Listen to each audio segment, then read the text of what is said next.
You agree with me that the challenges of the world today is not for us to fold our arms and look upon government to do everything for us.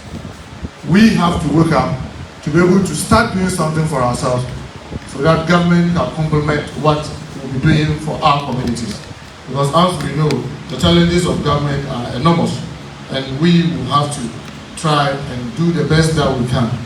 This year, we have chosen the theme for this conference to read towards a coherent and holistic economic empowerment strategy for national development, the Ghanaian Muslim Ummah in context.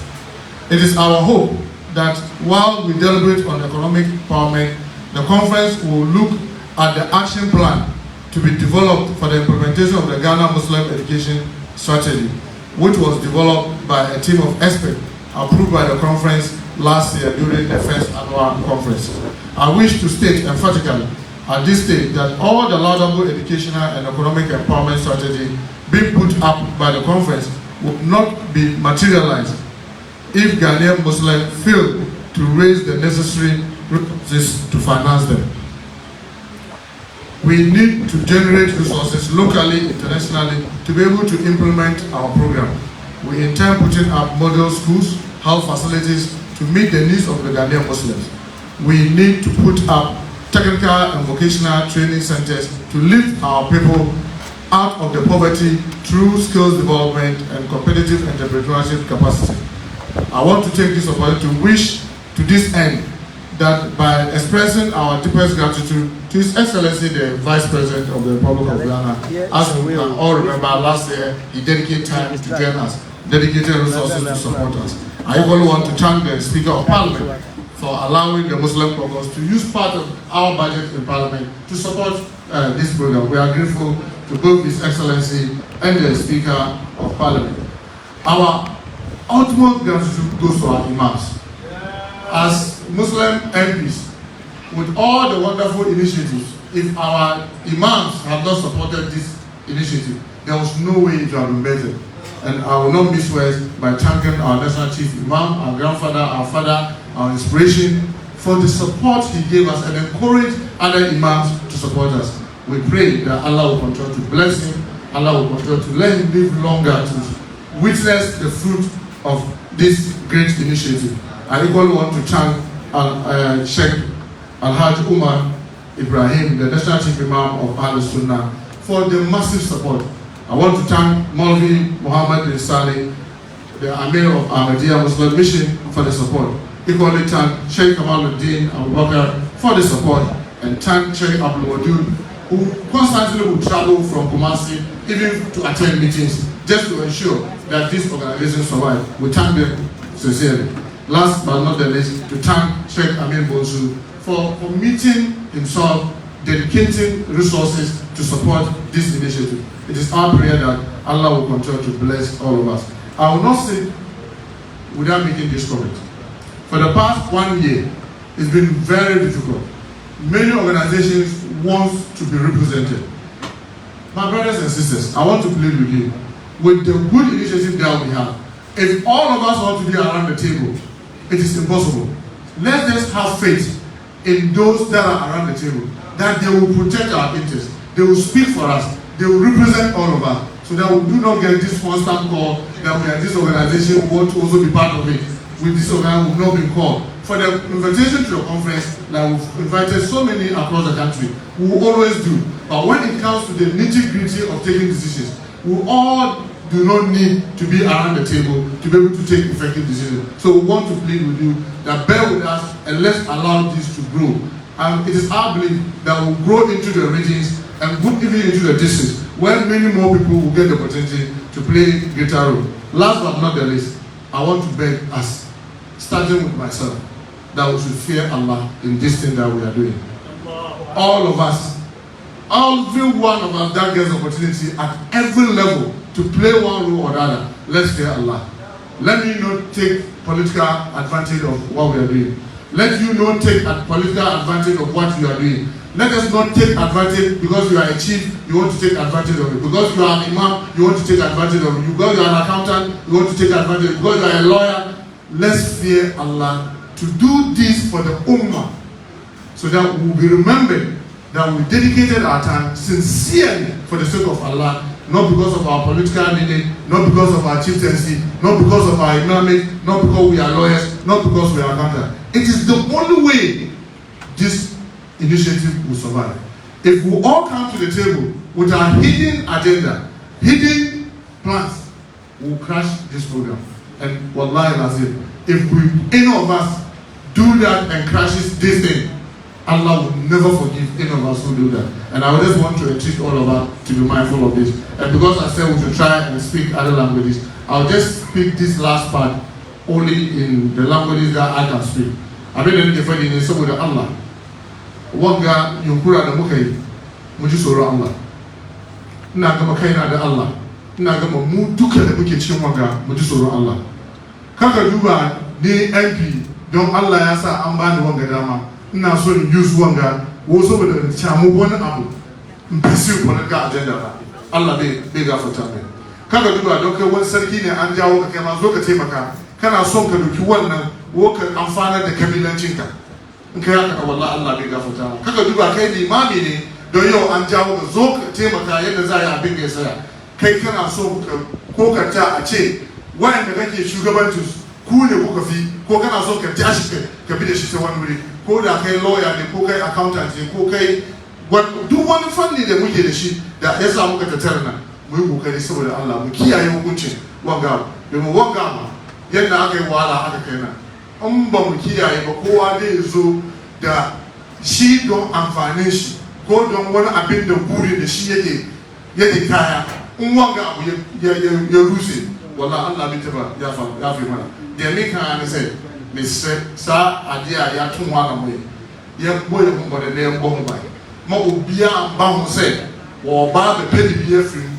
De na ye nyese ye na ye no ya midin. The so say yes ana ya me beko so aboy. Maybe I have to try to speak some Lebanese so that I can now they do permit me to speak some Lebanese. You know my Lebanese is not very good. In the area, it's a pantima. Kache kabiro na. I cannot do kamala aniya shari. Kamusolo seliya kakana. Kabiro to guru. Na on be a chap at so to part now to solo now in our something. We pray that Allah help us. I end here with the best of salutation. Wassalamu alaikum wa rahmatullahi wa barakatuh. Yes, let's sustain the round of applause, please. Let's sustain it. Fantastic presentation. Fantastic presentation. Beautified by multilingualism. Dagban. Yes, let me say corrupted Dagban. Perfect English. Corrupted Dagban. If I hit Dagban, it's like my Hausa. Perfect English, perfect Hausa. We are very thankful to Almighty Allah. And we are happy that he did not only speak multiple languages, he did also state multiple values that are critical to our success. These are piety, fear of Almighty Allah, unity, coming together, sincerity, and diversity. Let's give you another round of applause. Alhamdulillah. Now we continue. As you know, yes, Muslim caucus in Parliament. We now want to go to the area of accountability. We were given an opportunity to start the program last year. We looked at education. We were blessed by our elders. We now want one of us to come and tell us what we have done so far.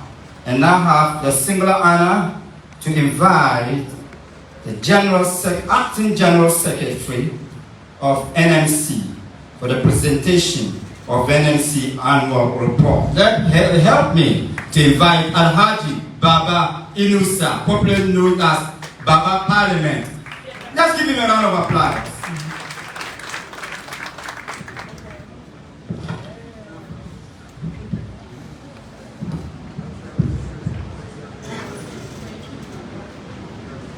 Assalamu alaikum wa rahmatullahi ta'ala wa barakatuh. Mr. Chairman, His Excellency, the Vice President of the Republic of Ghana, His Eminence, the National Chief Imam, and Your Eminencies, Chief Imams of all the Muslim sects in Ghana, distinguished invited guests, ladies and gentlemen. Because time is fast spent, I'm just trying to see if I can copy exactly what the chairman of the Muslim caucus did with his speech.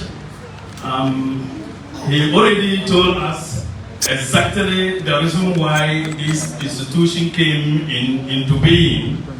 And indeed, the institution of the National Muslim Conference was established on the 1st of September 2021, during which the National Chief Imam seated here and the Chief a deed that is meant to guide all of us and all those who are interested in the growth and development of Islam in Ghana. We have details of the report which we are going to leave on the website of the National Muslim Conference for people who are interested in it to go through it, because this particular organization started with a working committee that was led by the chairman of the Muslim caucus, and the intention of the working committee was to meet with the president of the Methodist Church, presiding bishop of the Methodist Church, to appeal to him to intervene on behalf of our sisters who were prevented from fasting. And it was in the course of this struggle, after meeting with the president of the presiding bishop, and also meeting with the minister of education and the National Peace Council, it dawned on the leadership of the Muslim caucus and other people who participated on this tour to come to terms with reality by meeting leadership of the Muslim Ummah in Ghana.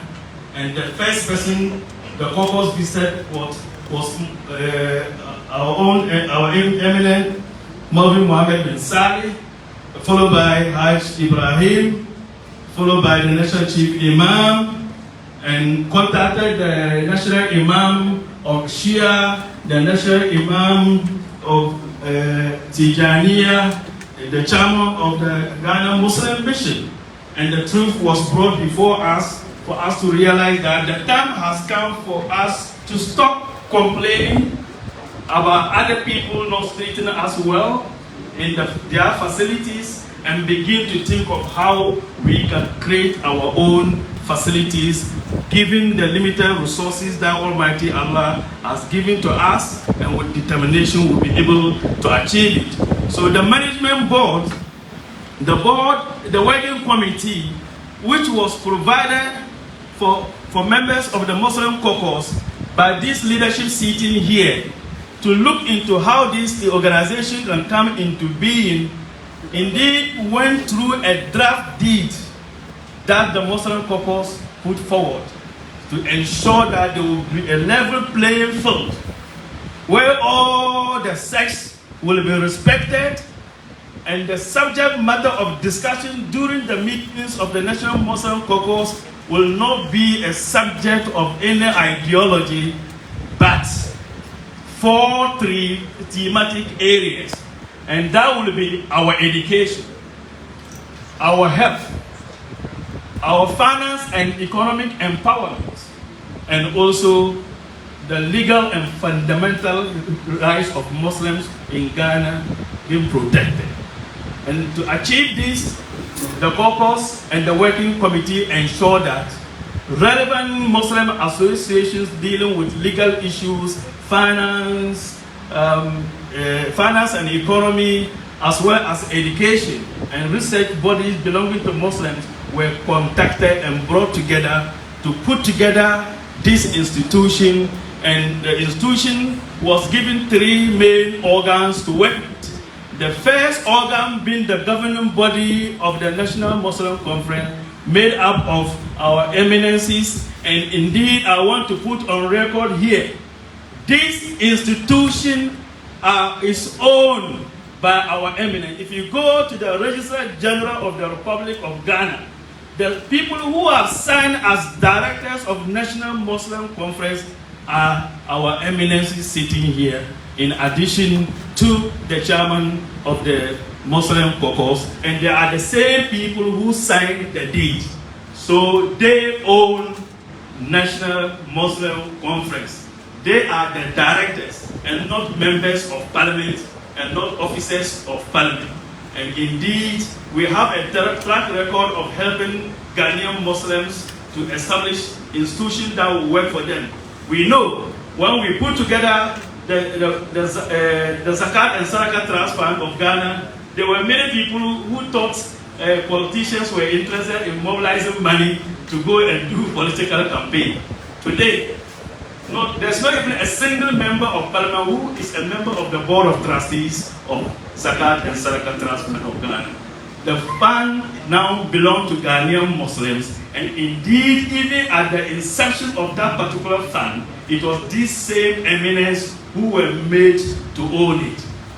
Today, the fund has become an institution, and indeed, it has helped in getting so many of our brothers and sisters into universities and colleges. And today, we have branches in Tamale, Kumasi, Takoradi, and the headquarters in Accra. And we believe this will be extended to the rest of the 16 regions and later the district assemblies in this country to enable Ghanaian Muslims mobilize whatever little we have to enable us to solve our own problem. So even before this institution was created, the Muslim caucus showed the way by telling us how to mobilize our resources. And indeed, to let the institution work, the Muslim caucus did not waste time by ensuring that people who were well known for their ability to hold money were made to head this institution.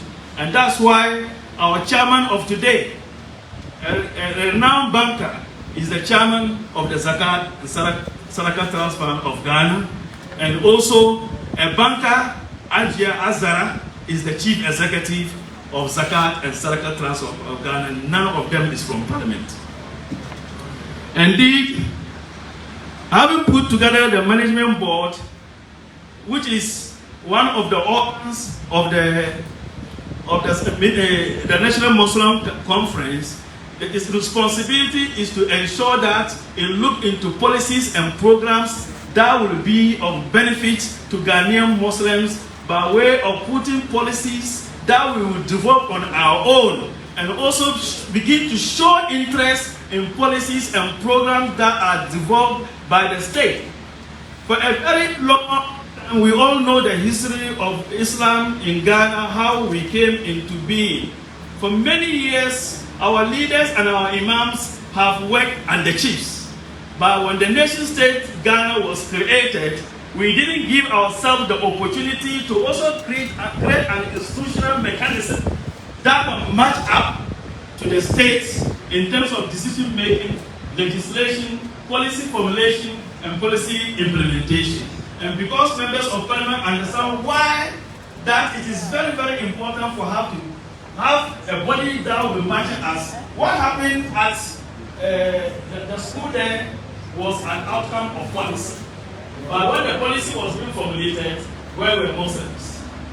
So the National Muslim Conference, through its management board, will now be alert to policies being developed at the level of the executive, will now be alert by legislations or bills being introduced to parliament concerning these thematic areas, so that we will be alert to ensure that we will look into these bills, pay attention to the details of the provisions of the bills, where we think some of the provisions are not inherent to the benefit of the Ummah. Then we will meet the appropriate committees that are dealing with these bills to speak for the Muslim Ummah, so that we will not be left out in the governance process of this country. And that is the essence of the management board. In order to ensure that we do not just go and sit down and talk or argue with members of parliament or argue with the speaker or worry that His Excellency the Vice President or the President for whatever policy that we think will not work for us, or we want to lobby for things that will work for us, we decided to make sure that it will be an institution that will have a secretariat, a permanent secretariat.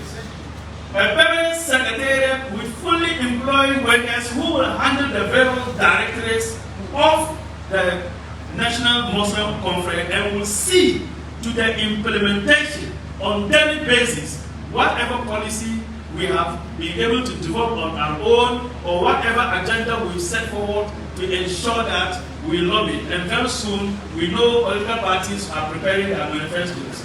This time around, they will hear from the Muslim community in Ghana. We are going to tell them what we want. And if you want to get